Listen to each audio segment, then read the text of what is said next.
All right, ladies and gentlemen, MrSotko here. Welcome back to the channel. Got a whole bunch of good crypto news stuff for you today. And also, welcome back to the Beat Laboratory. Don't ever touch my drum set. That's the only rule in the house. And interestingly enough, I'm reading a news article first and foremost off of Yahoo, which is weird. I mean, yeah, sure, Yahoo still has mail and everything like that, but it kind of feels like I'm reading a news article off of MySpace. People still use Yahoo for other things than just their junk mail.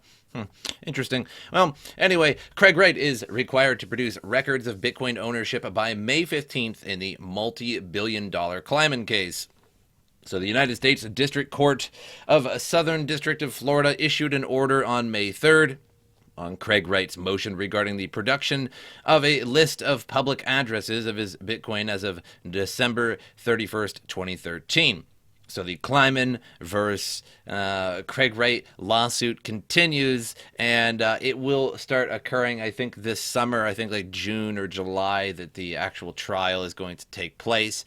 And it's going to be quite juicy. I can't wait to see what comes out of it, whether it's something crazy or not, or nothing at all. Who knows? But I'll certainly be there, not in the courtroom, but right here on the channel.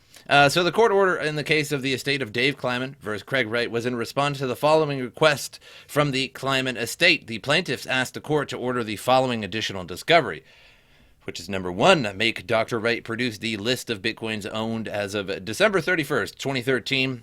Number two, make Dr. Wright identify all Bitcoins he transferred to the blind trust in 2011. Number three, make Dr. Wright produce documents related to the blind trust. Number four, make Wright identify under oath the identity of the current and past trustees of the blind trust, the beneficiaries of the trust, and in the manner in which the Bitcoins were transferred to the blind trust. And number five, permit further deposition of Dr. Wright with regard to his ownership and control over Bitcoins. The court finds that this additional discovery is warranted. So he basically has to say all of the Bitcoins that were transferred, that he's owned, etc.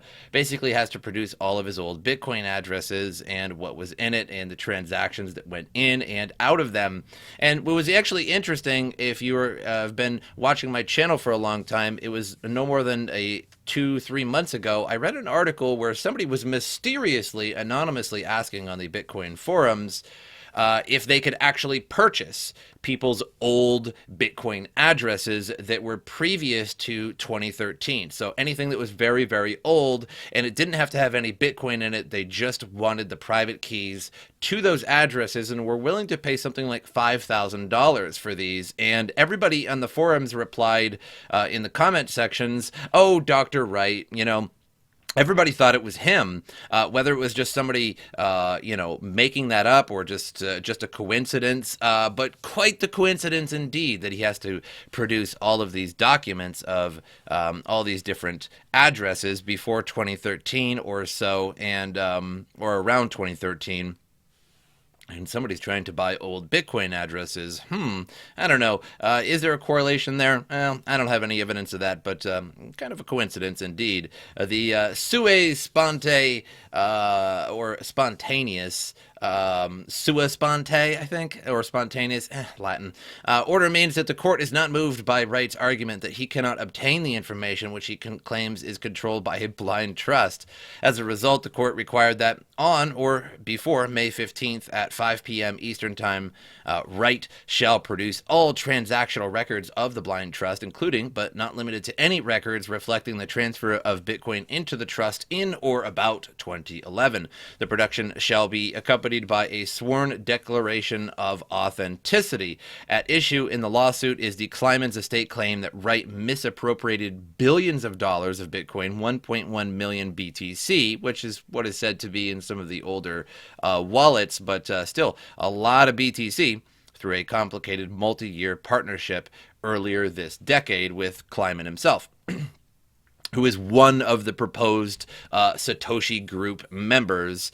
Some people don't think so, some people think so, but either way, quite the juicy case. So moving on, mob rule, call to delist tether grows. So Bitcoin SV was the first to be delisted under an angry mob. Well, maybe not the first, but a little while ago we had the BSV delisting going on, and now a strong call to delist Tether after all of the drama that has occurred with it.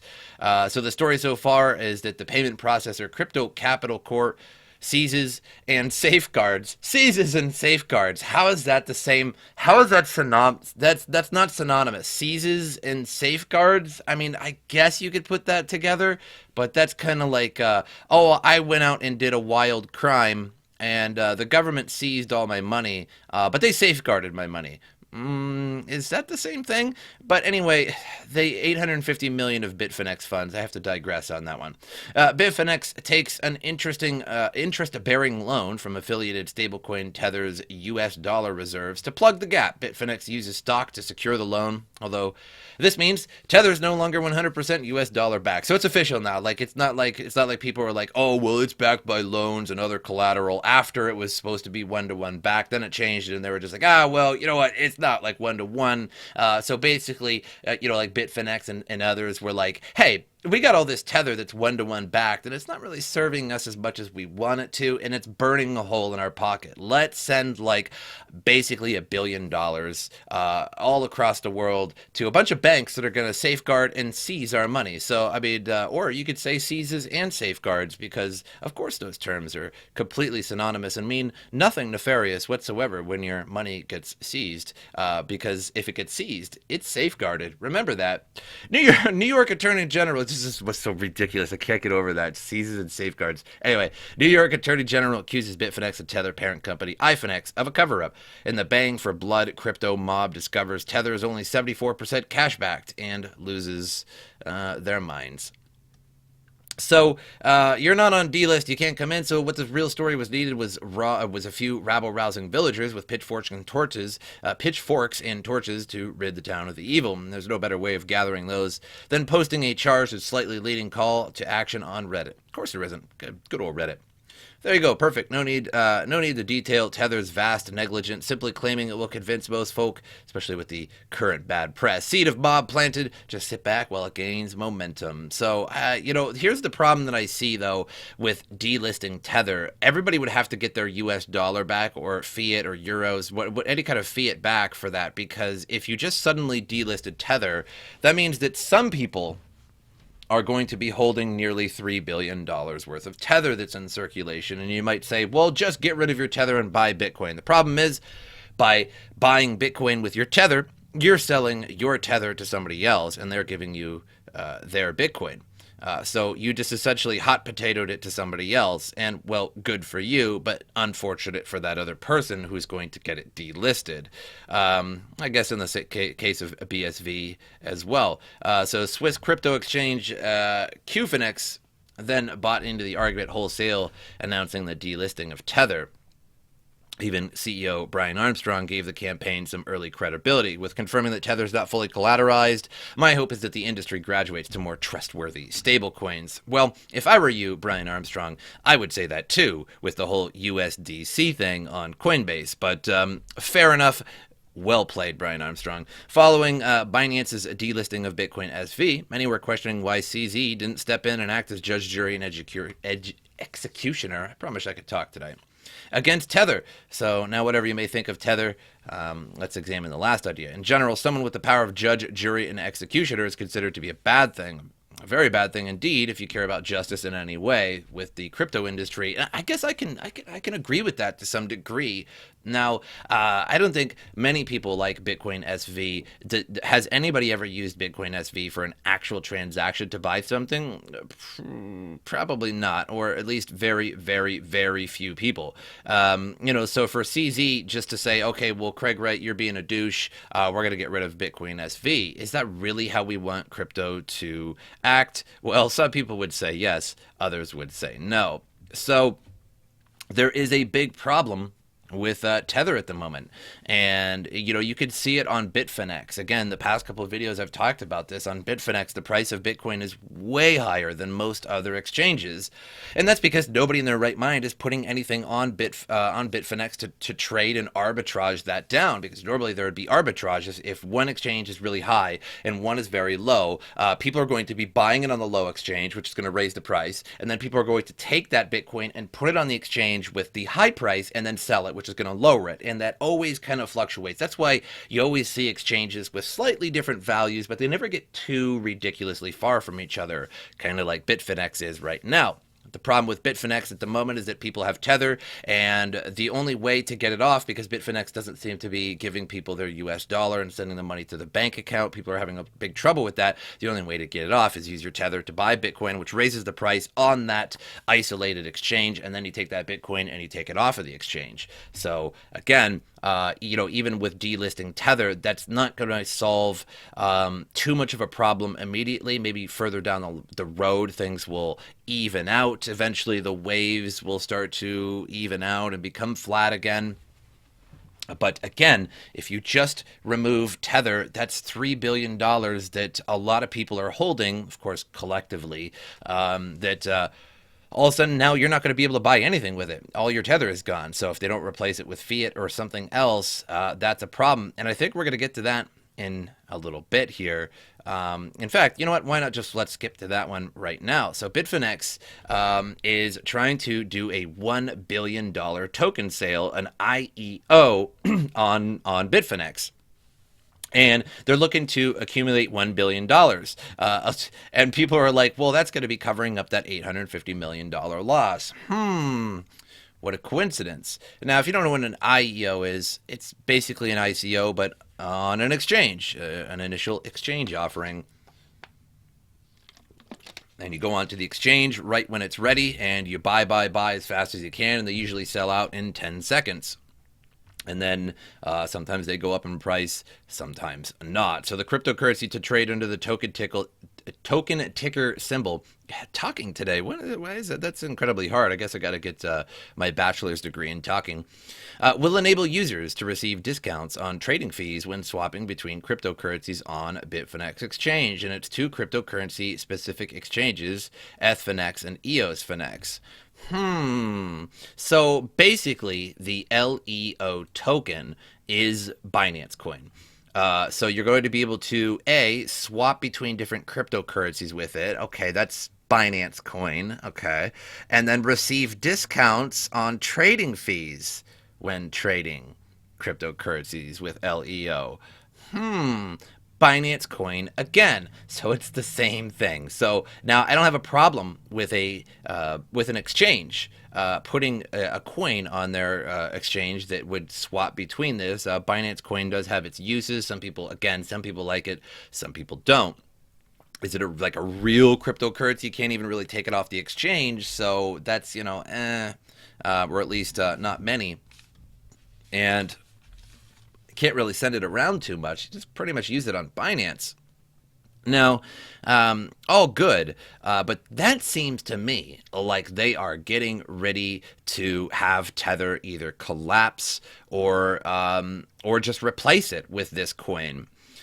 Because if you remove Tether and you delist it from Bitfinex, everybody is left with nothing. Let's say you have $10,000 in Tether or something like that, and they delist it. Well, now you can't use your Tether there, and that's a problem. You'd have to put it to a different exchange or something like that. You have to send it somewhere else. Or you could just replace your Tether now with LEO, and they can call it a day and go back into the woods hiding and be like, no, look, Tether went away. It's okay now. We replaced it with LEO on our platform. So that's a possible way out of it, but that really doesn't solve the situation of all this missing money with Tether in the first place on other exchanges. So LEO seems like a way out of this situation. They're just essentially going to make a Binance coin and say, maybe, hey, we don't need Tether anymore. We're just going to do this Binance coin. This Tether problem is way too bad PR. We're going to do LEO like Binance coin, and everybody will just start using that instead, and we won't have to worry about it anymore. So that's kind of what that sounds like to me. So moving on to Bitcoin surges past 5,700 hours, and experts explain the facts overnight. So the abrupt recovery of the crypto market led to the strong upside price movement of Bitcoin was largely unexpected due to the controversy surrounding bitfinex right now, the company that oversees Tether and Bitfinex, which is true. We've seen a pretty big shock. We were at like 55, 5,600, and we got, as soon as this news came out, it was about April 25th or so. Yeah, exactly here, April 25th. We rocked all the way down to the high 4900s real quick, and now we're back up higher than that. So it's very interesting how we bounced all the way back up so quickly. So they filed, the New York Attorney General filed the lawsuit against Bitfinex about the 900 or 850 million or whatever missing losses of Tether, and that abruptly kind of rocked the crypto market.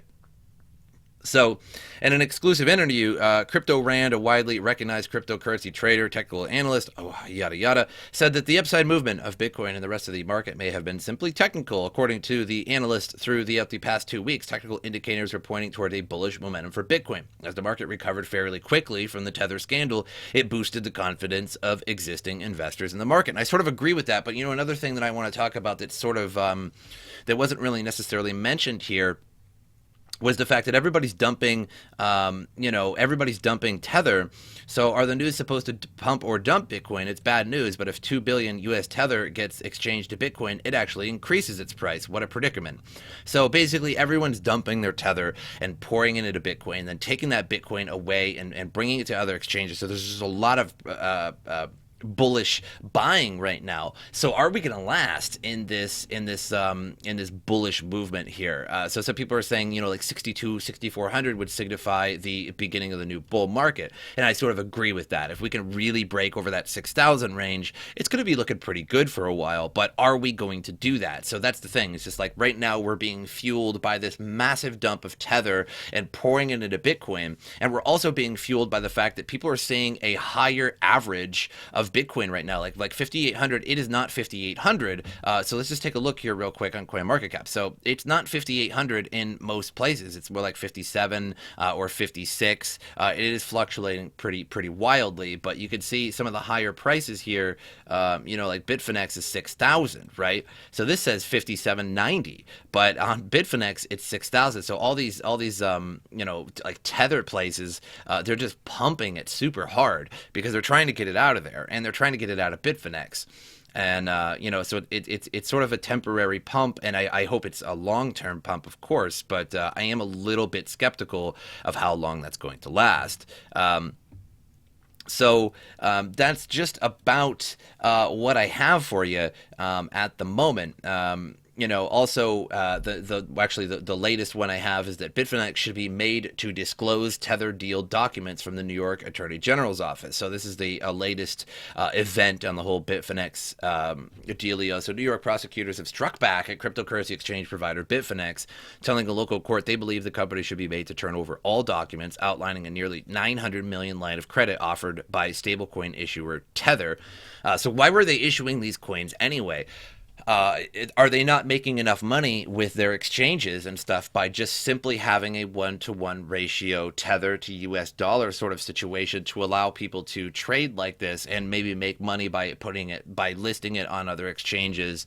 No, apparently not. It's burning a hole in their pocket, and they have to, they have to do 850 million deals across the world, and then just have it basically seized and definitely safeguarded from them. So now the order does nothing to limit respondents' ability to separate their business in the normal course, as they've continued to do since the injunction. So, again, the NYAG said that, and it makes sense because, just turning all over those documents is not going to really affect Bitfinex at the moment. But they do have to be in front of the court here pretty soon. I believe it was May. I believe that might have been Friday they were in court, and I'm not sure how that went, but supposedly they were supposed to have been in the Supreme Court on Friday. Maybe we just haven't got too much news out of that just yet.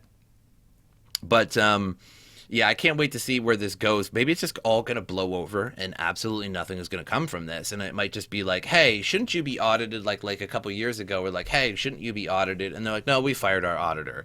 And everybody's in an uproar like, whoa, whoa, whoa, whoa, whoa. And then everybody just kind of goes, I forgot about it. Oh, look, oh, look, the Batmobile, right? And they just all forget about it and just go the other way.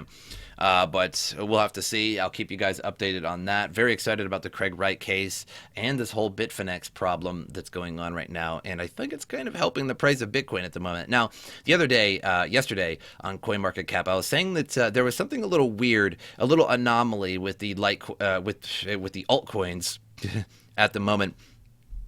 And it was pretty clear that most altcoins were going down. And it was at the end of last episode, my video, that they were all sort of just there's just a little dangle on all of them, all going down, of just basically every single altcoin, and that turned out to be pretty true. I was just saying that it looks like a lot of people are actually taking money from altcoins and putting it into Bitcoin right now, because the Bitcoin dominance is now 55.7%, which is getting it pretty high at the moment.